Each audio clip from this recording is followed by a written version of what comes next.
अच्छा दोस्तों, कैसे हैं आप सभी। आशा करती हूँ आप सभी बहुत अच्छे हैं और अपना ख्याल रख रहे हैं।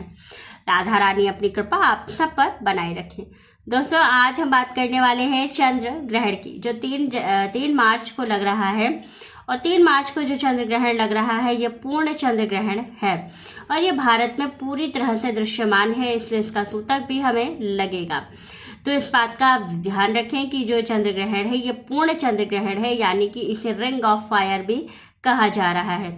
ये ग्रहण बहुत ही प्रभावशाली होने वाला है। बहुत सारी चीजें इस ग्रहण के बाद बदलने वाली हैं, बहुत सी चीजें अच्छी और बहुत सी चीजें बुरी होने वाली हैं। लेकिन इस बात का ध्यान रखें कि कुछ भी कितना भी अच्छा और बुरा हो जाए, भगवान से ऊपर कोई भी चीज नहीं होती है। तो इस बात का ध्यान रखें कि ग्रहण के दौरान जितना हो सकता है उतना आप नाम जप करें, इससे आपको सबसे ज्यादा लाभ प्राप्त होगा। दूसरी चीज है कि जो ग्रहण है ये एक खगोलीय घटना है, लेकिन इसे वैज्ञानिकों के लिए ये एक रिसर्च का विषय है, एक कौतूहल का विषय है। लेकिन हमारे ब्रह्मांड में इसके होने से बहुत सारी चीजें परिवर्तित होती हैं। बहुत सारे ग्रह जो है वो अपना चाल बदलेंगी, बहुत सारी चीजें अच्छी भी हो सकती हैं। बहुत सी राशियों के लिए ये अच्छा है, बहुत सी राशियों के लिए ये मिला जुला प्रभाव देगा और बहुत सी राशियों के लिए ये बहुत ही खतरनाक होने वाला है। तो इस पर मैं अगली वीडियो बनाऊंगी कि किसके लिए अच्छा है और किसको विशेष ध्यान रखने की आवश्यकता है। अभी आज हम विशेष बात करेंगे ग्रहण के नियम की, कि ग्रहण में हमें कौन कौन से नियम का पालन करना है। तो सबसे पहले आप ये जान लीजिए कि भारत में ग्रहण कितने बजे से दृश्यमान होगा और कब समाप्त होगा। तो जो ग्रहण के शुरू होने का समय होगा वो 3:20 पर दोपहर में होगा और ग्रहण समाप्त होगा शाम को 6:47 पर चंद्रोदय के साथ ही। पूर्ण चंद्र ग्रहण स्टार्ट होगा 4:34 पर और जो ग्रहण का चरम होगा वो होगा शाम को 6:33 से लेकर के 6:40 पर और ग्रहण समाप्त होगा 6:47 पर। तो ये जो विशेष जो समय था वो मैंने आपको बता दिया कि ग्रहण कितने बजे से कितने बजे तक रहेगा। साथ ही सूतक काल पूरे 9 घंटे पहले ही लग जाएगा, यानी कि सुबह 9 बजे से जो है वो सूतक काल प्रारंभ हो जाएगा। तो जो भी पूर्णिमा से संबंधित जो भी आपके कार्य हैं, स्नान, दान, जप, सारी चीजें हैं, ये आप सुबह सवेरे ब्रह्म मुहूर्त में उठ करके सारी चीजें कंप्लीटली अपनी जो है 9 बजे तक कर लीजिए।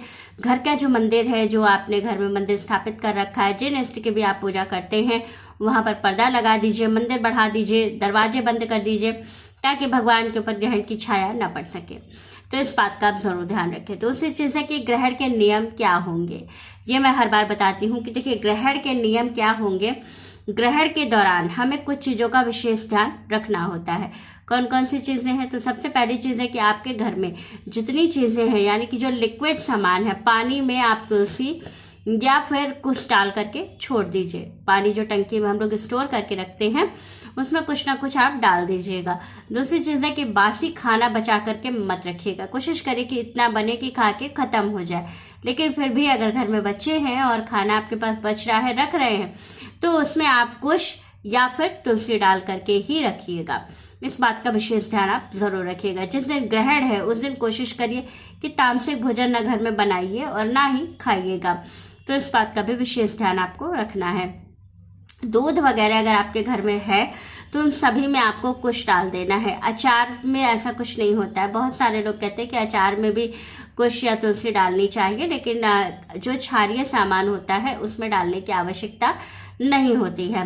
तो आप अपने हिसाब से उसको देख लीजिएगा। दूसरी चीज है कि अगर घर में आपके यहाँ जो है जो पूजा स्थान है वहां पर जैसे अलग से मंदिर नहीं बना हुआ है, घर के अंदर ही आपने ऐसे मंदिर बना रखा है लकड़ी का या ऐसा, तो उस पर कोई पर्दा या पल्ला, अगर उसमें दरवाजा है तो दरवाजा उसका बंद कर दीजिए, नहीं तो आप पर्दा लगा करके पूरा कवर कर दीजिएगा, जिससे कि ग्रहण की छाया भगवान के ऊपर या आपकी जो छाया है वो भगवान के ऊपर ना पड़ सके। तो इस बात का विशेष ध्यान आप जरूर रखिएगा। जो ग्रहण का समय है इस दौरान में कुछ भी खाना या पीना नहीं चाहिए, तो इस बात का भी आप ध्यान रखें कि 3:20 पर जब ग्रहण प्रारंभ हो रहा है तो उसके कम से कम 2 घंटे पहले आपका जो भी भोजन है वो सारी चीजें हो जानी चाहिए। तो इस बात का भी आप जरूर ध्यान रखिएगा कि ये आपको जरूर करना है।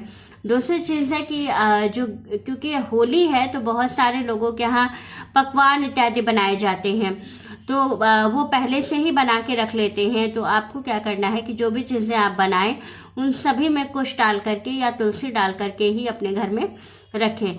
क्यों ये कहा जाता है कि ये करना ज़रूरी है? क्योंकि इस टाइम पर जो नेगेटिव एनर्जीज होती हैं वो बहुत ज़्यादा एक्टिव होती हैं।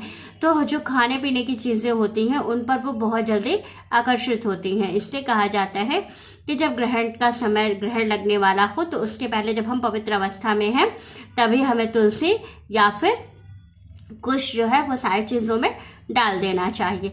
और जितनी देर का ग्रहण का समय है उस समय में आप सोए नहीं, मंत्र जाप करें। जितना ध्यान नाम जप कर सकते हैं उतना करें, क्योंकि भगवान के सामने तो हम नहीं बैठ सकते हैं, लेकिन किसी साफ जगह को देख करके अपने घर में ही और वहां पर बैठ करके नाम जप करते रहें, ध्यान किए रहें।